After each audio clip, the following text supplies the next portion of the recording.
데브 시스터즈, G2파워 단기 상승과 미국 시장의 몰락, 금리의 조응성 등 무수히 많은 경제 지표의 정확도를 자랑합니다. 오늘은 보험업계의 투자를 적극적으로 고려해라는 정보를 전달코자 합니다. 증시 악화 속 그룹 전체가 높은 상승률을 보이고 있습니다. 보험업계 투자는 손해보험, 생명보험군으로 나뉘는데 투자해볼 만한 회사는 소수로서 상당히 접근하기 쉽습니다. 이쪽 업계에선 투자해야 할 회사들이 정해져 있으니 선택의 폭이 작다는 이야기입니다. IT는 삼성전자, LG전자, 그리고 인터넷 쪽은 네이버, 카카오 하듯이 말이죠. 고령화 사회가 갈수록 문제가 되고 있는 만큼 보험업의 성장은 필연적이니 투자하지 않는 것이 이상할 정도죠. 국내 보험시장 규모는 이미 수백 조가 형성되어 있습니다. 또한 우리나라 보험체계는 세계 상위권이라는 것은 익히 잘 아실 겁니다. 보험사는 다 볼 필요가 없습니다. 삼성화재, 메리츠화재, DB손해보험, 현대해상 4개만 집중적으로 보시면 되겠습니다. 이 4개 중에서도 다 투자할 필요는 전혀 없고 한 곳만 투자하시면 되겠습니다. 4곳 다 투자하는 것은 분산 투자가 아니라 바보 같은 투자법입니다. 똑같은 업종에 똑같은 상위회사 그룹에 분산 투자하는 것은 굉장히 바보 같은 투자법이니 한 곳만 투자하시길 바랍니다. 이게 이해가 안 가면 직접 그렇게 해보시고 몸소 겪어보시길 바랍니다. 삼성과 LG전을 같이 투자했거나 네이버와 카카오를 같이 투자해 보셨는데도 동일 그룹의 4곳에 분산 투자해야겠다는 판단을 여전히 하고 계신다면 주식 자체를, 아니 투자 자체를 하지 말아야 합니다. 돈 버는 머리가 아니니까요. 4개의 기업을 구체적으로 살펴보겠습니다. 먼저 삼성화재의 경우 국내에서 가장 규모가 큰 삼성 계열의 손해보험사입니다.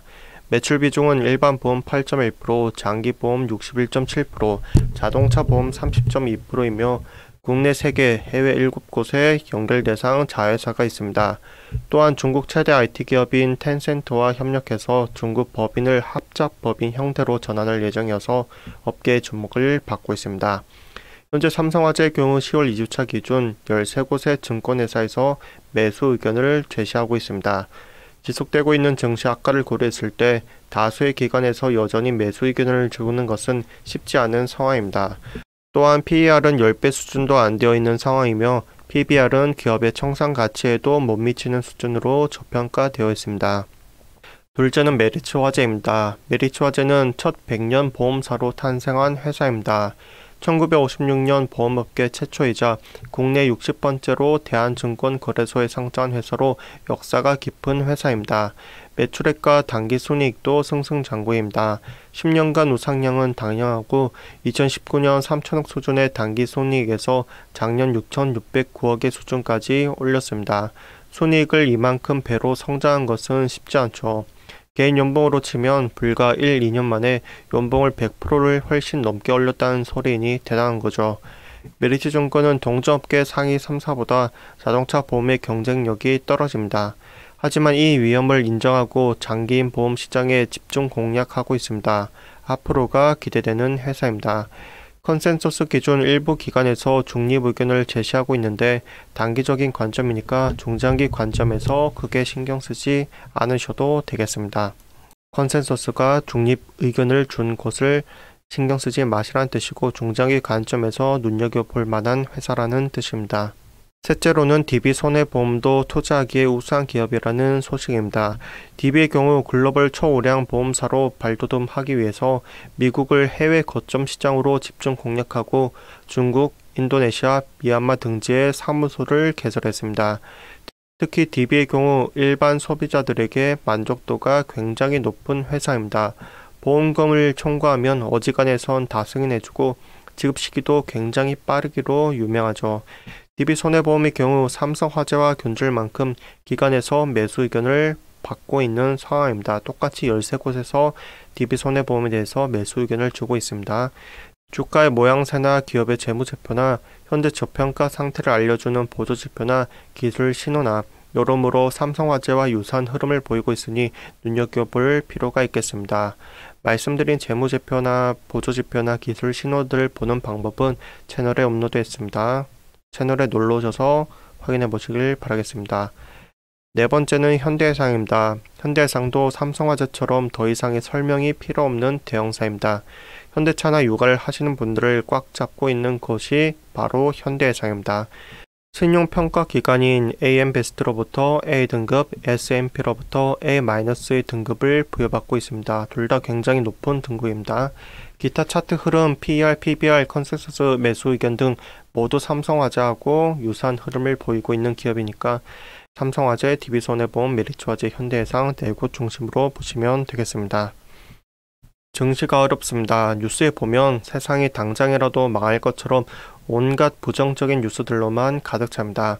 2023년 내년에도 경기가 불황일 것이란 전망이 나오고 있습니다. 그러나 이 기간은 그렇게 오래 가지 않을 겁니다. 아니 솔직하게 정확히 말씀드리면 아직 증시 폭락은 끝나지 않았습니다. 2022년 10월 9일 영상을 최초 제작하고 있는 현 시점에서 증시 차트를 하나하나 해석해보면 증시 저평가는 끝나지 않았습니다. 반등은 올 수 있겠지만 반등이 온다고 하더라도 코스피 기준 2200 지수보다 훨씬 아래로 빠져야 합니다. 나스닥은 10,000포인트 훨씬 아래로 무너져야 정상입니다. 이와 관련해선 연초부터 말씀드렸고 주식에 너무 많은 비중을 두지 마시라고 말씀드렸습니다. 즉 저점은 아직 끝이 나지 않았습니다. 그러나 위기는 세상의 우려만큼 그리 오래 가지는 않을 겁니다. 무리한 투자는 하지 마시고 대출을 무리해서 받으면서까지 투자하지는 마십시오. 진짜 저점은 남들 다 생각하는 그 지점에 있지 않고 남들 다 생각하는 시기에 증시가 반등하지 않습니다. 다만 만약 여러분들께서 저점이라고 판단하시는 그 시점에 오시면 공격적으로 투자하시길 바랍니다.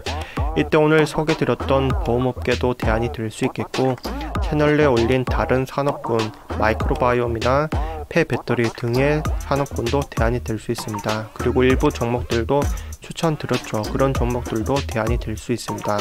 오를 만한 종목들만 채널에 올렸습니다. 위기 속에 기회가 있다는 거 다시 한번 점검해 보시길 바라고 그리고 증시 저점이 몇 포인트다 라고 전망하는 유튜버와 전문가들의 말을 적당히 걸러서 들으시길 바랍니다. 진짜 보수들과 돈 있는 사람들은 코스피 몇 포인트가 저점이다 그렇게 정확한 포인트를 그렇게 대놓고 남들 다 보는 온라인에 알려주는 것은 말도 안 되는 사실이니까요. 채널 내 매수 매도 실력을 높여주는 차트 기술을 다수 올려두었습니다. 눌러줘서 꼭 시청해보세요. 도움이 될 것이니까요. 모두 성투하시길 바라면서 추천 댓글 구독하시고 제파 터지시길 바랍니다. 감사합니다.